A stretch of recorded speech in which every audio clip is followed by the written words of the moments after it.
Welcome to 99 TV. నేను లక్ష్మి. భారతదేశంలో వైమానిక రంగం ఒకప్పుడు చాలా చురుకైన దశలో ఉండేది. కొత్త ఎయిర్లైన్స్ వరుసగా మార్కెట్లోకి అడుగు పెడుతుండేవి. సాధారణ ప్రజలు కూడా విమాన ప్రయాణం చేయగలరు అని అనుకునే పరిస్థితి ఏర్పడింది. విలాసవంతమైన సేవలను ప్రధానంగా చూపించిన సంస్థలు ఉన్నాయి. అదే సమయంలో చౌక టికెట్లతో ప్రయాణం అందరికీ అందుబాటులోకి వస్తుందని చెప్పిన కంపెనీలు ఉన్నాయి. కానీ ఈ పరిస్థితులు ఎక్కువ కాలం నిలవలేదు. ఇంధన ధరలు నిరంతరం పెరగడం, కంపెనీలు తీసుకున్న తప్పుడు వ్యాపార నిర్ణయాలు, నిర్వహణలో లోపాలు, భారీ పెట్టుబడులు తిరిగి రాకపోవడం ఇలాంటి కారణాల వల్ల అనేక విమానయాన సంస్థలు క్రమంగా ఆర్థికంగా బలహీనపడ్డాయి. అప్పులు పెరుగుతూ ఆఖరికి వాటి కార్యకలాపాలు నిలిచిపోయే స్థితికి చేరుకున్నాయి. అవేంటో ఒకసారి చూద్దాం. కింగ్ ఫిషర్ ఎయిర్లైన్స్ వంటి లగ్జరీ బ్రాండ్ అయిన గోఫస్ట్ వంటి చౌక విమాన సేవలైనా కూడా చివరికి విఫలయత్నంగా మిగిలిపోయాయి. ఈ సంఘటనలు చూపిన పాఠం ఏంటంటే, ఆకాశంలో ఎగరడం సులువు అనిపించవచ్చు, కానీ ఆ వ్యాపారాన్ని నిలబెట్టుకోవడం మాత్రం ఎంతో కష్టం. సరైన ప్రణాళిక, దృఢ నిర్ణయం, ఆర్థిక నిర్వహణ లేకపోతే వైమానిక రంగంలో నిలదొక్కుకోవడం చాలా కష్టమైన పని.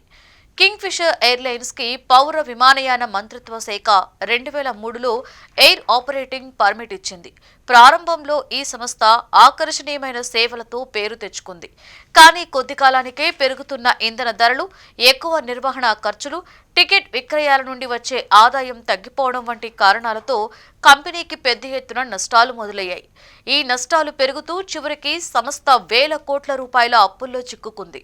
ఈ సమయంలో కింగ్ ఫిషర్ ఎయిర్ డెక్కర్ను కొనుగోలు చేసి అంతర్జాతీయ మార్గాలలో విస్తరించడానికి ప్రయత్నించింది. అయితే ఈ నిర్ణయం కూడా లాభాలను తీసుకురాలేదు.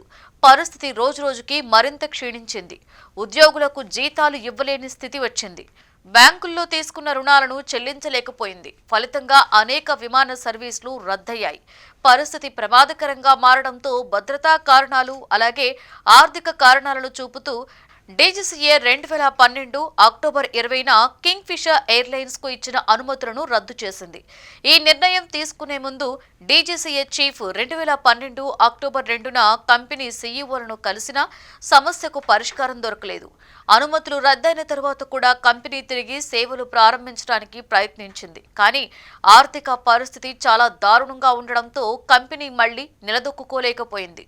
ప్రపంచవ్యాప్తంగా అప్పట్లో ఉన్న ఆర్థిక మాంద్యం కూడా కింగ్ ఫిషర్ పతనానికి ఒక ప్రధాన కారణంగా భావిస్తారు. జెట్ ఎయిర్వేస్ ప్రయాణం 1993 మే 5న ఎయిర్ టాక్సీ సర్వీస్ గా ప్రారంభమైంది. అప్పట్లో ఇది లీజుకు తీసుకున్న 4 బోయింగ్ 737 విమానాలతో మాత్రమే కార్యకలాపాలు నడిపేది.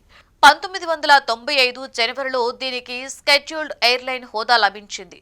ఈ హోదాతో సాధారణ ప్రయాణికుల విమానాలను నడపడానికి అవకాశం వచ్చింది. 2000 ప్రారంభంలో జెట్ ఎయిర్వేస్ వేగంగా ఎదిగింది. దేశీయ రూట్లతో పాటుగా అంతర్జాతీయ మార్గాలలో కూడా అడుగుపెట్టింది. 2004లో చెన్నై నుండి కొలంబోకు తన మొదటి అంతర్జాతీయ విమానాన్ని ప్రారంభించడం ఈ ఎదుగుదలకు నిదర్శనం. 2005లో కంపెనీ స్టాక్ ఎక్స్చేంజ్ లో లిస్ట్ అవ్వడం కూడా దాని ఎదుగుదలలో మరో ముఖ్యమైన ఘట్టం. కానీ 2018 మార్చి నాటికి పరిస్థితులు మారాయి. వరుసగా 4 త్రైమాసికాలలో నష్టాలను చవిచూసిన కంపెనీకి నగదు నిల్వలు తగ్గిపోయాయి. కార్యకలాపాలను కొనసాగించడం కష్టతరమైంది. కంపెనీని కాపాడేందుకు స్టేట్ బ్యాంక్ ఆఫ్ ఇండియా నేతృత్వంలోని బ్యాంకులు వివిధ మార్గాలను పరిశీలించాయి. ఆర్బీఐ ప్రాజెక్టు శక్తి కింద రిజల్యూషన్ ప్లాన్ సిద్ధం చేశారు. అయితే జెట్ ఎయిర్వేస్ భాగస్వామి ఎతిహాద్, భారతీయ బ్యాంకుల మధ్య ఒప్పందం కుదరలేదు. 2019 మార్చి నాటికి ఆర్థిక పరిస్థితి చాలా దిగజారింది. నిధులు లభించకపోవడంతో అనేక విమానాలు నిలిచిపోయాయి. పరిస్థితి మరింత క్షీణించడంతో 2019 ఏప్రిల్ 10న అంతర్జాతీయ విమానాలను నిలిపివేశారు. అదే ఏడాది ఏప్రిల్ 17న అన్ని విమాన సర్వీసులను పూర్తిగా ఆపేశారు. దీని తర్వాత బ్యాంకులు కొత్త యజమాని కోసం బిడ్లను ఆహ్వానించినా సరైన బిడ్లు రాలేదు. ప్రతి ప్రైవేటు విమానయాన సంస్థ తమ సొంత ప్రణాళిక ప్రకారం నడవాలి అనే బాధ్యత వాటిదే అని ప్రభుత్వం స్పష్టం చేసింది. నిధులు సేకరించడం, కార్యకలాపాలను నిర్వహించడం పూర్తిగా కంపెనీల బాధ్యతేనని ప్రభుత్వం తెలియజేసింది. ఇలా ఒకప్పుడు దేశంలో అగ్రస్థానంలో ఉన్న జెట్ ఎయిర్వేస్ ఆర్థిక సంక్షోభంతో చివరికి కార్యకలాపాలను నిలిపివేయవలసి వచ్చింది. గో ఎయిర్ 2005లో చౌకగా విమాన సేవలను అందించే సంస్థగా ప్రారంభమైంది. తర్వాత 2021 మే నెలలో దీనికి గో ఫస్ట్ అనే పేరు పెట్టారు. ప్రారంభించిన తర్వాత అనేక సంవత్సరాల పాటు ఇది మంచి ప్రగతిని సాధించింది. 2010 నుండి 2021 మధ్య కాలంలో 8.38 కోట్ల మందికి సేవలందించి భారతదేశంలో మూడవ అతిపెద్ద విమానయాన సంస్థగా ఎదిగింది. వారానికి 2290 విమానాలు నడిపే స్థాయికి చేరుకుంది. 2009 నుండి 2018 వరకు నిరంతరం లాభాలు రావడం, 2019-20లలో కూడా మిగులు చూపించడం ఈ సంస్థ బలమైన స్థితిని సూచించాయి. ఈ సంస్థలో ప్రత్యక్షంగా 7,000 మంది, పరోక్షంగా దాదాపుగా 10,000 మంది ఉద్యోగులు పనిచేశారు. లేహ్, పోర్ట్ బ్లెయిర్ వంటి క్లిష్టమైన విమానాశ్రయాలకి కూడా సేవలందిస్తూ అతి పెద్ద విమానయాన సంస్థగా నిలిచింది. కానీ 2022లో పరిస్థితి మారడం ప్రారంభమైంది. చెల్లింపుల్లో సమస్యలు వచ్చాయి. వాణిజ్య భాగస్వాములు, లీజ్ కంపెనీల నుండి వరుసగా నోటీసులు రావడం మొదలైంది. ముఖ్యంగా ఇంజన్ సమస్యలు తీవ్రంగా ప్రభావం చూపాయి. మొత్తం 54 విమానాలలో 28 విమానాలు ఇంజిన్ లోపాల కారణంగా ఎగరలేని స్థితికి చేరుకున్నాయి. ఇంజన్లను తయారు చేసిన ఫ్రాట్ అండ్ విట్నీ కంపెనీ ఒప్పందం ప్రకారం సమయానికి మరమ్మతులు చేయలేదని, కొత్త ఇంజన్స్ ను ఇవ్వలేదని గోఫస్ట్ ఆరోపించింది. ఇంజన్ సమస్యల వల్ల కేవలం 30 రోజుల్లోనే 4,118 విమానాలను రద్దు చేయవలసి వచ్చింది. దీని కారణంగా 77,500 మంది ప్రయాణికులకు ఇబ్బందులు ఏర్పడ్డాయి. పరిస్థితి మరింత దిగజారడంతో ఈ సంస్థ 2023 మేలో ఎన్సీఎల్టీ వద్ద దివాలా చట్టం కింద పిటిషన్ వేసింది. ఆర్థిక ఇబ్బందులతో దివాలా ప్రక్రియలోకి వెళ్లవలసి వస్తుందని తెలిపింది. ఆ తర్వాత గోఫస్ట్ ను పునరుద్ధరించేందుకు కొన్ని ప్రణాళికలు సిద్ధం చేసినా 2024 ఆగస్టులో రుణదాతల కమిటీ వాటిని తిరస్కరించింది. చివరికి 2025 జనవరి 20న ఎన్సీఎల్టీ గోఫస్ట్ ను లిక్విడేషన్ చేయాలని ఆదేశించింది. అంటే కంపెనీ తన అప్పులు తీర్చడానికి ఆస్తులను అమ్ముకోవలసి వచ్చింది. ఇలా 17 సంవత్సరాలకి పైగా పనిచేసిన గోఫస్ట్ ఎయిర్లైన్స్ తన ప్రయాణాన్ని ముగించింది.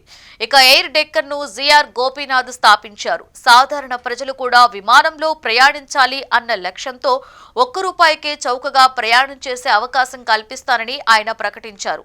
డెక్కన్ ఏవియేషన్ లిమిటెడ్ పేరుతో ఈ సంస్థను నడిపారు. 1997లో చార్టర్డ్ ఎయిర్ క్రాఫ్ట్ సంస్థగా కార్యకలాపాలు ప్రారంభించిన ఎయిర్ డెక్కన్ మొదట హెలికాప్టర్ను మాత్రమే లీజుకు తీసుకుని సేవలను అందించింది.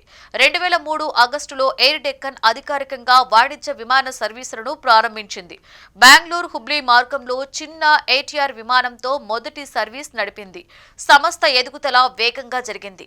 2006 మార్చి నాటికి 41 లక్షల మందికి సేవలందించింది. రోజుకి 226 విమానాలు నడిపి 52 విమానాశ్రయాలకు నెట్వర్క్ ను విస్తరించింది. ఫిబ్రవరి 2006 నాటికి 14% మార్కెట్ వాటా సాధించడం ద్వారా దేశంలో రెండవ అతిపెద్ద ప్రైవేట్ ఎయిర్లైన్ గా ఎదిగింది. 2,410 మంది ఉద్యోగులు పనిచేసే స్థాయికి చేరుకుంది. చిన్న పట్టణాలను పెద్ద నగరాలతో అనుసంధానించడం ఈ సంస్థ ప్రధాన లక్ష్యం.